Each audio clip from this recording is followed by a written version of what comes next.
Would you say you've had a crazy year since you've last been on the show? I'd say I would say, yeah. It's been a crazy one, definitely. I've done a lot in a year. Absolutely, you've been in a match. You've obviously got a family now and stuff like that. Done loads of stuff up and down there. Training. I mean, wow, there's so much to catch up on. Scott Bell's back on the show. But first, roll the intro.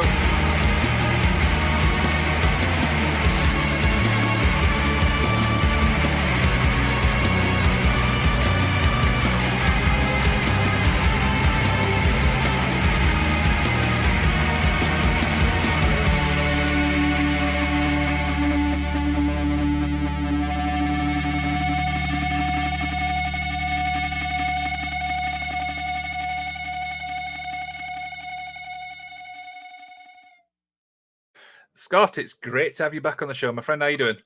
I'm doing very well. Thank you for having me back on a year later. Absolutely, yeah. It was just over a year, and it's kind of weird because, like, you obviously reached out to me and said, "If you're going to do it, Spin," I'm like, "Yep, let's do this one." And it's the first time for me, so I do appreciate that. No worries, man. Thank you for having me on. Not at all, not at all. So, how's the week been? We're obviously on Thursday. Pardon? How's the week been?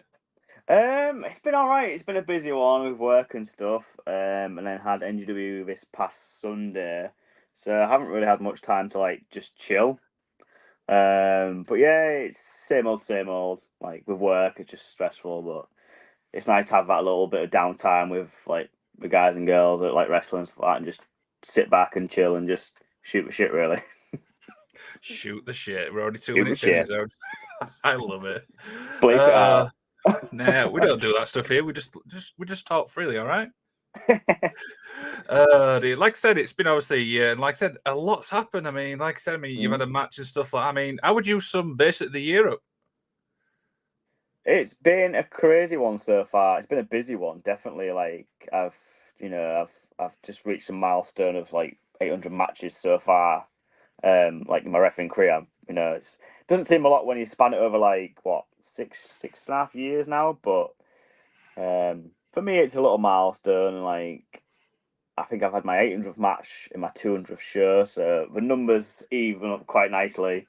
But yeah, it's been a crazy one. Like I say, I've had a match this year and ref some pretty good matches and whatnot. But yeah, the year's not over yet though. No, I mean, you still got so much more to do. But I want to start obviously with the Ref Kate interview because I remember you being in the comments. What was that Yeah, like for you watching that? Because for me, I was in absolute stitches. it was a roller coaster, wasn't it? It was. It was a good one though. But yeah, anyone who knows Katie and has been around Katie, that's the general consensus. Is you're going to be in for a ride when you're in in her presence. And I mean that in the nicest possible way, in a loving way. Like she's a breath of fresh air backstage. Just brings so much positive energy to any show she's on. And you just need that sometimes. You know what I mean? It's just sometimes when you're feeling a bit down about you're tired from work or whatever, and you can't really be asked to be doing a show or whatever, and then you've got just Katie there, just breathing life into a situation, and it's just a breath of fresh air. But yeah, it was a really good watch, and I felt quite humbled that she mentioned me in bits and bobs, over training and whatnot. So yeah, it was a really enjoyable watch. Yeah, that's the thing. Obviously, I brought that up because she was obviously quite vocal about yourself, and I remember what you said last year that you want to obviously pass on that knowledge. Obviously, with Ross Mm, as well. I mean, what's that yeah. like? Obviously, hearing that back. Yeah, I mean, like I said before, it's very humbling. Like, Katie and Ross are doing a great job up north. Again with helping out at North and places around there, and we've got Rich Swift, who's one of our trainers. Which along with me, we try and guide them. And we've got Rampage as well. So, you've got three fountains of knowledge right there. You've got two really good refing guys and one great wrestling mind in Rampage Brown, so you can't go wrong with that. But no, it's really humbling to hear sort of comments like that. Like it's weird to hear it because I feel like I'm still new to it all in a way. But yeah, I just if I've can't how to put it really, but like it's just great to hear that I'm actually having an impact on people reffing, and that I've actually helped them out. So, like I say, it's very, very humbling, and like, yeah, just yeah. I can't find the words, Liam. That's absolutely fine. Don't worry about it. And the other thing she obviously spoke about, and it's something I've never obviously asked the ref, is the ref community. She said that everyone's there to help each other. They're all willing to learn. And sometimes you don't see that from like a restless type of view. So talk about the ref community. Yeah, so like, I mean, I think people from an outside point of view look at wrestlers like a wrestling community and think it's like dog eat dog, which sometimes it is. You know, people want to strive to get that top spot on a show or whatnot. And the reffing side of it is completely different. Like we're all there to look out for each other. We're all there. If one of us can't do a show, we'll put it out there to other referees, saying, "Look, is anyone free to do this show? Because I can't make it or whatever." But it's just a really loving and whole community. Like it's just really good to be a part of. Like that, and you know, we're all up north, we're down south. You know, we're in Yorkshire. We're all over the spot, and we're all really positive about each other. You know, we all want each other to strive to be our best and do our best, and it's just really nice. Like the whole community as a whole, it's just it's good to be a part of. Really, yeah. Yeah, I mean, there's some great wrestlers you always mentioned there. You've obviously got yourself, you've got James Greenwood, you've got Rich Swift, there's so many referees now I can name on. It's incredible. Do you know the pool of talent during the UK? Oh god, yeah. Like the talent pool, it ranges from really great to good to with some not so great. We won't talk about those, but it's the people who don't even bother wearing a striped shirt. You know, look professional. If you look professional, the show will be professional. And that really gets on my tits. I'm very vocal about on Twitter. You've probably seen on X, how it's called. Sorry, but yeah, that's one thing I'm very vocal about is that, and like basically referees been first aid training because we're the first port of call in if anything goes wrong. But mainly just wear a goddamn striped shirt, man, and just tuck that shirt in. My God, the amount of people I see with untucked shirts, and some people who wear like joggers. Oh And like bloody, like I noticed my favorite, my favorite referee in the whole wide world, Aubrey Edwards, at All In, was wearing bloody black trainers with white soles. It's just like just wear all black. You don't need to be different. You're wearing your hair down. That's different enough. Just stop. Just burn your boots. Just sod off. That's probably going to get into a lot of trouble, but I don't care. I'm very vocal about it, the referees. Yeah, I remember seeing that actual comment about the first aid thing, and I'm like, he has actually got a point because you said it before. Like, you're not just there to count the 1, 2, 3. You're making sure everyone's safe, including yourself. Yeah, exactly. I mean, it's not essential that we're first aid trained, but it helps. Like, every show should have a paramedic on site. That should be all end all of that.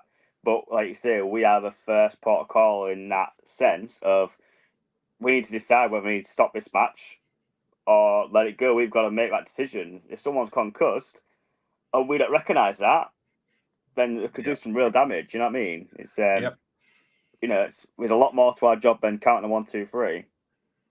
Absolutely. And one thing I know you obviously wanted to do was be in a match.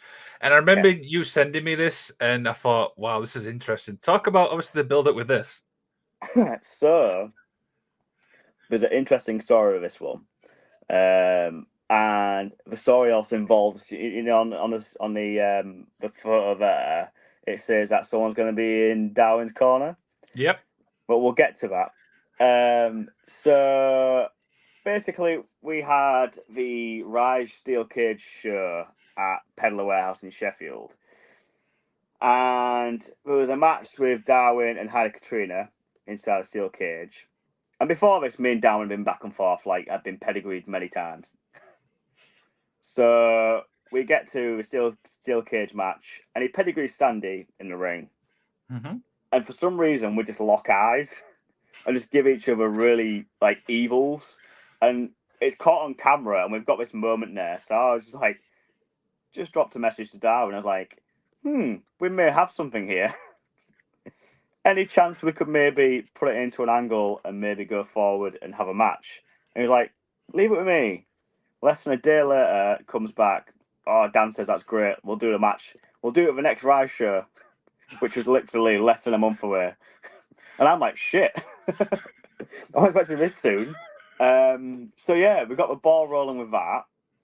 And then we were going to have Jasmine St. Clair as the person in Darwin's corner, but she couldn't make the show.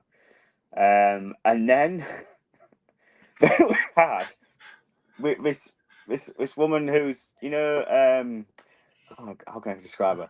So she's basically a China cosplayer. Who's a bodybuilder. Right. And she's called China something on Instagram. You'll have to search her out, but she looks spin image of China.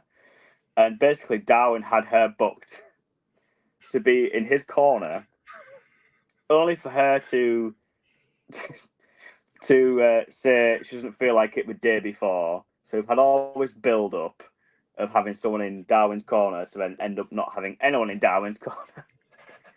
So she made up some excuse to not come. And Darwin was trying to get her there, bless him, but she's like not having any of it.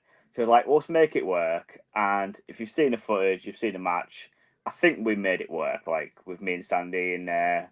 That's what we needed, just me and Sandy, and then Darwin just being an absolute dick. But yeah, it was a very enjoyable match. It hurt. It hurt a lot. Marbles, we have no give. That's true. Like I took that forward follow-away slam on marbles, and it absolutely wrecked. That and a curb stomp. Like if you see the match back, with the first two curb stomps, he follows through so badly with his foot, and my face just literally disappears into the canvas. And then in the third one, you'll see me like that. I'm trying to blow away a marble because it's right there in front of me. I'm like, I'm not going straight head first into that marble. So I take the third one really crap, but I'm like, I'm not getting a marble imprinted into my forehead. Sod that shit. But yeah, I really enjoyed it. Like, I had a mild concussion after that match, so I had to pull from a booking the next day. But yeah, and I got colour. Which is another thing I know you wanted to do. Which is exactly something I've always wanted to do. I didn't get as much as I wanted to. Yeah. But I got colour.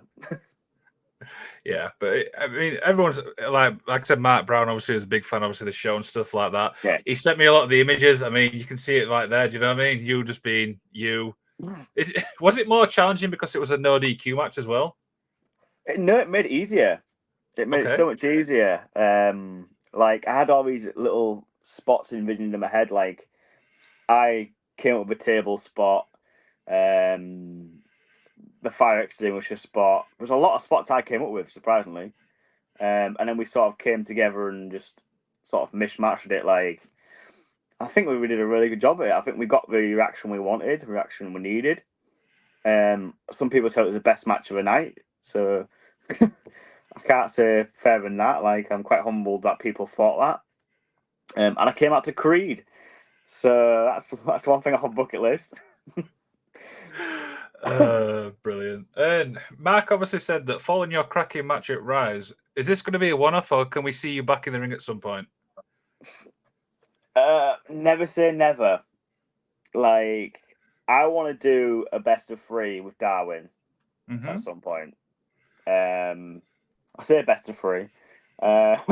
Who knows who might win the next match? But I have this idea of doing like a trio. So maybe down the line, because a lot of people have said they want to see a rematch. So I'll take that, but I'll never say never to a match. Like, I mean, I've my second match, like proper match. My first one was against Rogan, and that one against Darwin. And I've done a few like rumbles and tag matches here and there from Mega Slam. But like that's probably one of the most fun I've ever had. Like it was just Yeah, like it made it so much easier being a no DQ because you had no rules to worry about, which is weird being a referee. And it felt so weird being on the other side of it as well, like having to react and in different ways and go for pins rather than counting them. And it felt weird, like me looking up and seeing Lee there. But it was so cool to have that moment with Lee and Sandy. You know, it's just like since they've like sort of like I say it's come up together. Lee's been around for like longer than me, but like it's only recently like Lee's like and Sandy have like reached a stride in a way. So I've sort of seen them come up, and it's lovely that I've had that moment with them in there with me because I've played a bit of part in sort of like teaching them what I know and whatnot, and it was so good to have that moment like with them too. It was a really nice moment. Hopefully I'll have it again. I really want another match. Mark Brown says Scott versus Big Lou Nixon. Hell no. I ain't doing deathmatch. You never know, right? Even though Lou is a very lovely guy, I get on really well with Lou, and he's doing absolutely phenomenal things in deathmatch at the moment across here and over in America, and whatnot. But yeah, deathmatch isn't my. I'd rather ref deathmatch than be in deathmatch. Yeah. Speaking of which, if I remember rightly, isn't it like a video game round? Are you on a trampoline in a deathmatch type thing? So that was Big Joe's backyard bash. That was Big Joe's backyard bash. Invite only show. So it was on the down low. And then yeah, it was just like we got told to have fun with it. So I was there in my replica WWE shirt, wearing jogging bottoms. So with my shirt untucked, I was like, You don't care, do you? I'm gonna do everything that I hate about referees, trainers, black and white trainers. We've halfway through his his tag match with Reese and Rogan, Ryan Huxley, and Dara Diablo.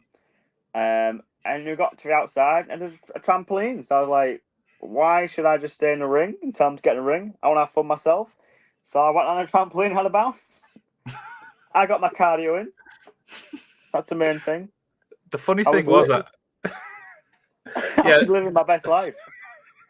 The funny thing was, I remember watching the clips. I'm like, okay, that ref looks familiar. Then I saw, I think you posted a clip. I'm like, that's Scott Bell. What is he doing? Yeah, it was very night and day because like I had that in the morning, like afternoon, and then I'd beat about at night. So it was like unprofessional SGB during the day and professional SGB on the night. I had a lot of fun. It was a very fun match to do. It was a very fun day. Like it rained, so it got quite wet outside. And then we had Jack Bennett had a major incident with a light tube, so that was interesting. But yeah, apart from that, it was all good fun. Which I am repping. I am repping Jack Bennett today, actually. Go check that thingy out. The clip is absolutely incredible. It probably made me smile when I saw it and stuff. Oh dear. So you mentioned Lee and obviously Sandy there, and you guys obviously get to work in different promotions. And like, what's that like for you? Like working not just in one place, but like in different ones. I mean, it's very different now because like when I used to work in different promotions, it was very much you're the only referee. Brilliant photo. It was like you're very much the only referee. So it was me having to do like title shows with like 8 match cards, and then we'd have a matinee show and a night show. So you're talking 16 matches in one day. So a lot of matches for a referee to do. But now a lot of promoters have seen sense and figured, oh, we'll get more out of it if we have 2 plus 3 referees. 3 referee team is a dream because like to work with Lee and Sandy is just a dream. And like I've got Ross and Katie down at Bidwell where 3 referees there. It just gives a bit of a a bit of a change from match to match to match in a way. But yeah, it's so much easier. Like now, like I say, you've got more referees on each show you go to. even with 2 referees, it's just a breeze. Like with just me and Rich Swift this weekend, like we know how each other works. We aren't fussed about what matches we get. So it's just a breeze, especially when you've got like the talent pool referees that we've got up in the north and whatnot. It's just so easy to work with them. Absolutely. One thing I like as well is when I go to wrestling shows is I do actually pay attention to who the refs is. So it's like I go to a True Grit. Oh, that's Lee. That's Sandy. That's Scott. Yeah. I mean, then you go to like North. It's like, oh, that's like Ref Katie and stuff like that. Do you know what I mean? It's just I feel like at the minute referees are getting more recognition. Is that fair? Yeah, I'd say so. I still feel like within like talent, we could do a lot more recognition. But like with fans, we're getting a lot more recognised. And it's nice to have that recognition because, like, when I was coming in, no one gave a crap about who the referee was unless you did something wrong. But now it's like you go to Rise, I get chance there, you know what I mean? Sandy gets chance at Rise. You know, Katie and Ross and Rich get, this contest is scheduled for Ross Fall, Katie Fall, Swift Fall, and all this stuff. So it's nice to have that recognition for referees, but at the same time, you don't want to take away from what you're trying to do. So there's a fine line between it in terms of like you don't want to do an Aubrey Edwards and like be in the middle of everything, and be the centre of attention. If you're listening, Aubrey, I apologise. He's not. I don't know. But yeah, I've completely forgotten what the question was now. I've gone on an Aubrey tangent. Do you think referees are getting more recognition? Yeah, definitely, and it's nice to see that. And I think it's about time we did. A lot of people probably hate me saying that, but we're workers trying to apply our trade as well. So it is nice to get a recognition after so many years of not getting any. But yeah. Sorry, you kind of went off on a tangent there. That's why I got lost myself. My apologies. Oh dear. So before we came on the air, I'm going to share this image because I feel like it's thinking. I said that this is the first time we met. Do you want to tell everybody, then we'll show the image? Yes, the first time we met was it All or Nothing 1PW? It was. So yeah, that is still one of my favourite sets. Like I've refed around in. But yeah, we met. You were in the VIP, and me and Greenwood basically got told to stand over belts and look pretty, while the VIP people came and took a photo. And you were one of the lucky VIP guys who got to come in and take a photo with me and Greenwood. Yeah, and the funny thing was, the first thing I said to you was, "Is it out?" And I can't remember what you said. I can't remember what I said either. Were you aware of who me and Greenwood were at that time, apart from the fact we had striped shirts? I know you were the refs, but like, yeah. This is the reason I was to bring this up as well is this was kind of the catalyst for me to reach out to yourself first time, saying, "All right, I've not had a ref on the show. Obviously, I want to." The thing is, with me as a fan, I'm always wanting to learn, John, stuff like that. So that's when I reached out. So that's why we've reached out to yourself, and obviously we agreed the first date and stuff like that. And then it was an absolute blast. And then Lee's obviously been on the show, Ref Katie, and obviously you're back. So it's always that learning thing, which I like as a fan. Yeah, definitely. So, but yeah, I mean, we know obviously what happened backstage. We're not going to go into that thingy, but on the front though, there was still some great memories, from that 1PW's things.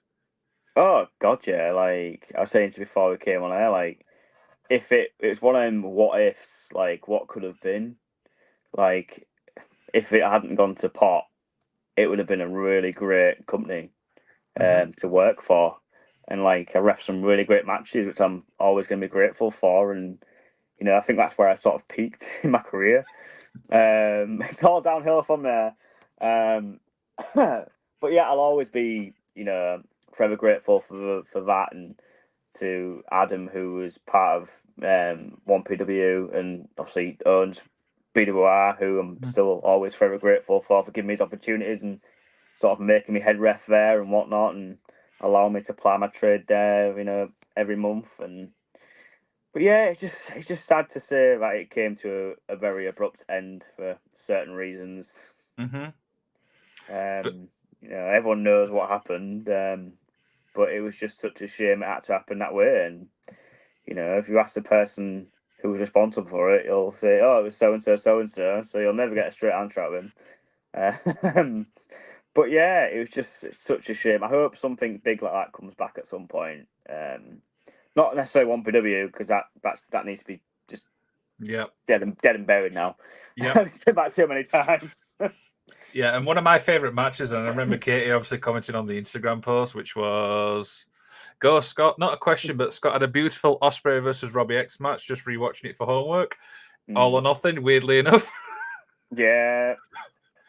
That was it. What was that? What wasn't it? That was no, that was Lincoln. Sorry, I do apologise. Engine. That was the first Engine Shed show, and that I think I always say to people when people ask my favourite match, that's my favourite match that I've refereed. And I gave this to homework to Katie and Ross because they want to get better at main events. Mm-hmm. So I just sent them that. I said, "Watch that main event. It's a hell of a main event, and you'll see how I gradually build up and build up and build up and build up as the main event goes on, because it was a crazy main event. So it was a lot for me to keep up with, but that for me is some of my finest work, and I'll always be proud of that match. And the best thing about that is I was there front row. Yeah, it was a hell of a barn burner. Like, it was, it's one of the matches where you just get lost in it. Even when you rewatch it, it's just crazy. Like, Robbie with the bloody moonsault DDT and all that shit, like, he's just insane. Like, he should be everywhere, should Robbie. Yeah, he's great. He's great. Probably one of my favourite matches to see live and stuff. What do you think, obviously, how the wrestling industry in the UK is right now? How would you feel it is? Do you feel it's in a good spot? Yeah, I feel like... how can I put it? I feel like there was a boom of it. And I feel like there's a lot of promotions coming into the fold now as well. And it's sort of like... because a lot of promotions are running like every month or maybe twice a month. I think in certain areas of UK it's diluted quite a bit because there's so much of it.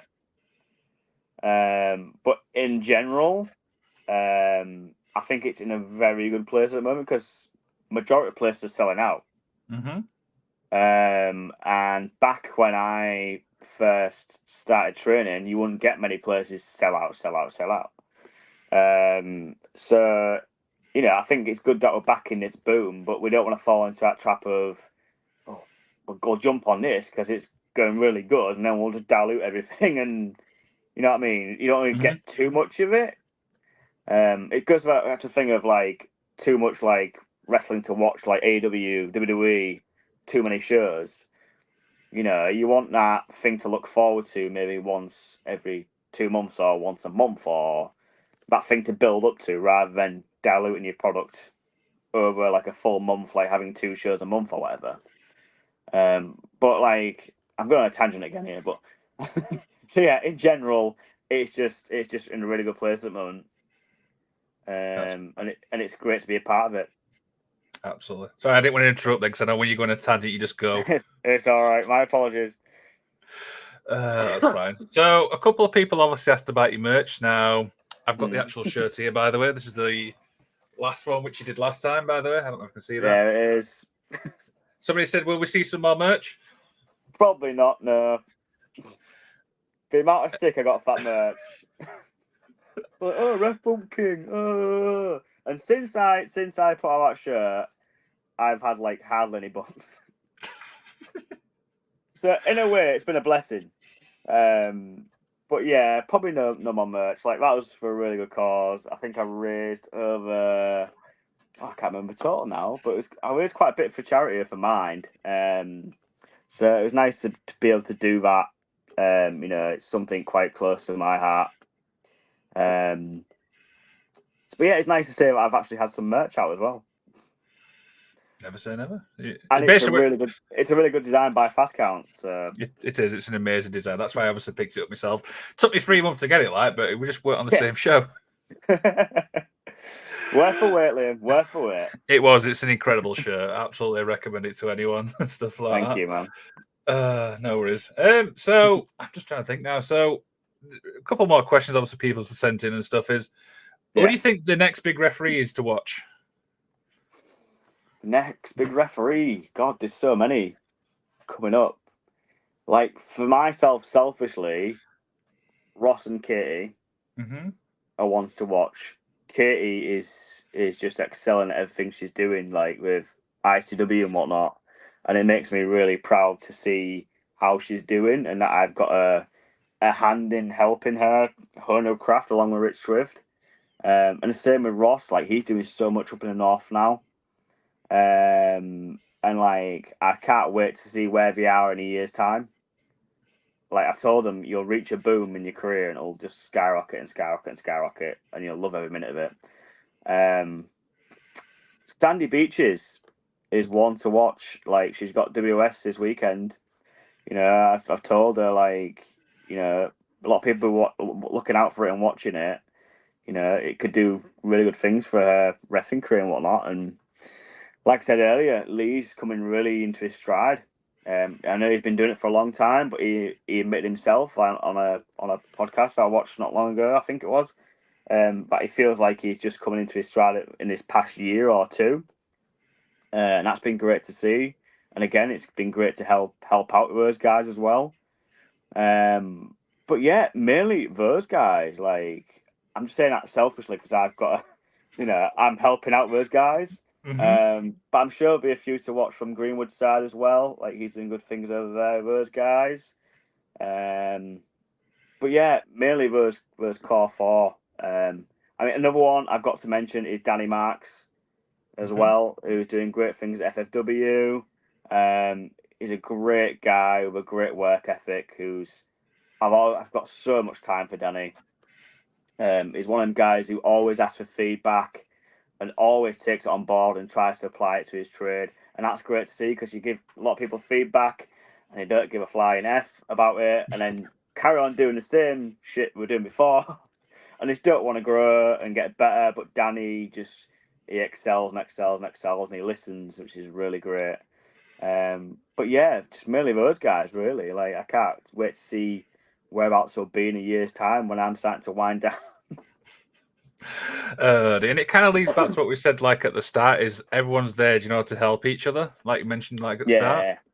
Yeah. I mean, like a few group chats with a lot of referees. We're always sending stuff like matches to watch each other's matches back and give feedback. This Saturday, I'm actually helping out Ross and Katie. We're going to go through some main event stuff and bits and bobs. So, I'm always there to help the guys as long as they want to like put the work in and try and better themselves and try and help themselves out and whatnot. But I think the talent pool of referees is going to be absolutely phenomenal. Like it already is, but like where they'll be in a year's time, there's going to be so many people to choose from. The bookers are going to have a absolute nightmare to book. Oh no, I'll be out of a job. Don't say that. No one want me. I'll wrestle. Give me Lou Nixon in a death match. You've heard it, book it. Dear. So last time you were obviously on the show, we spoke about how much you know about obviously matches and stuff like that. But one thing I never asked you about is the communication from your earpiece. What's some of the things you're obviously hearing, if you don't mind obviously peeling back the curtain a little bit? Well, if it's me, Lee and Sandy on shows, we just try and pop each other through the earpiece, which we've done successfully many times. Ask Lee, he'll tell you. But yeah, so basically on the other end of that will be either a promoter or 9 times out of 10 it'll be a referee or someone helping out who will be giving us time cues through the earpieces. So if I'm on a show with someone, like if I'm on with like this weekend, I'll be on with Ross and Katie. If I'm having a match, it'll be Katie or Ross in my ear. If they're having a match, it'll be me in her ear, trying to give them guidance as well through the earpiece. So say if like the guys and girls in the ring aren't really looking towards hard cam, I'll tell Katie or Ross to say get them to turn towards hard cam so they can play towards a hard cam and stuff like that. If there's a cheating spot going on in the ring or whatever and they can't see that spot, I'm pulling back the curtain way back here. But I'll be in the rear saying, don't turn around, don't turn around, don't turn around. Okay, you're free to turn around now. So there's a lot going on in our ears, and it takes a lot to get used to that because you've got to register that in your ear, but make it look like you know you're not listening for someone talking in your ear, and then relay that message back to someone without looking obvious. You know, there's a lot of referees I've done in the past where I've given time cues and I've literally gone up to someone and went 5 minutes left. I'm like, at least we'll make it look like you're trying to do something with them, like you're in a corner, like giving them shit, and you're like, oh no, come on, out the corner, 5 minutes left, come on, let's bring out that corner. You know, it's all the little nuances like that. Like you try and make it flow well. But sometimes I'll have promoters in our ears like saying so and so needs to do a promo about this after this match, but nothing about it. Give them a mic and tell them that. So and so needs to get back straight after a match. Just little. It's good to have really. And I think every promotion should have a set of walkie talkies for that sense. And then if someone's maybe hurt in a ring, they can be like, in my ear, are they okay? And then I can give them a signal, say if they're okay, or I can be like, no, we're not okay, sort of thing. So it's from a safety aspect as well, but it's mainly just for time cues and just other bits and bobs and just trying to get them to, just relay a message, really. That's all it is really for. But there's a lot going in our heads and in our ears. And the one thing I like about a wrestling ring as well is it's so soundproof, so fans will not be able to hear you like saying 5 minutes left. You know what I mean? Fans will not be able to hear that. You say this, but I've been in some dead crowds, so you've got to be proper silent, like with your time cues. It makes it so hard, but when you've got a rocking crowd, it makes it so easy. You can pretty much shout it to them, and the crowd won't hear, which is good. It's always good to have a rocking crowd. Oh dear. Okay, so we put it on Twitter about fan questions and stuff like that, and someone who was a big fan of yours decided to pipe up. I think you know what I'm on about right now. It's Mr. Ace Matthews says, "Why has ref Scott Bell encouraged all other referees to share his anti-Ace Matthews bias?" Because who likes Ace Matthews? Let's be honest. He's a person you love to hate. You know, he's just got that big shit-eating grin, and you just love to hate him. So I just jump on that bandwagon of like hate Ace. Hate's a strong word. Like I just like to have fun, and he likes to have fun with me. To be fair, like he does take a mick at me quite a bit. So it's it's an eye for an eye, really. Yes, I hope that answers your question. This will be on Twitter, so I'm expecting some backlash on this. Oh, definitely. Dear. So a few little more questions will begin to wind down. So you've done obviously your match, you've got colour and stuff like that. You've obviously passing on your knowledge and stuff, which you obviously you want to do. What's next for you, Scott? I don't actually know, Liam, if I'm honest. Like, I want to do maybe another match at some point. But I mean, one of the matches I've always wanted before he like winds down and retires is one with Matt Myers. Because like we set the seeds back in BWR when I had the match with Rogan. Like he F5'd me after a match and all this other shit, and then he turned heel. But now he's back babyface. So we can't do it at the moment. But like it's always one I've wanted to have with him before he calls it a day, because he was one of my trainers. And he basically got me my first referee gig.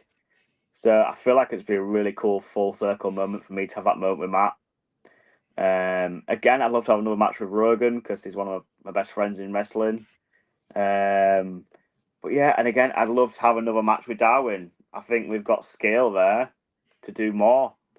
So never say never when it comes to more matches. In terms of refereeing, I just want to carry on doing what I do and do it to the best of my ability until I can't anymore. Ideally, I want to start dying down around 10-year mark. So I've got about another 3 years left. And I definitely want to reach 1,000 matches, which I definitely will reach 1,000 matches. But I think it'd be a good thing to end on.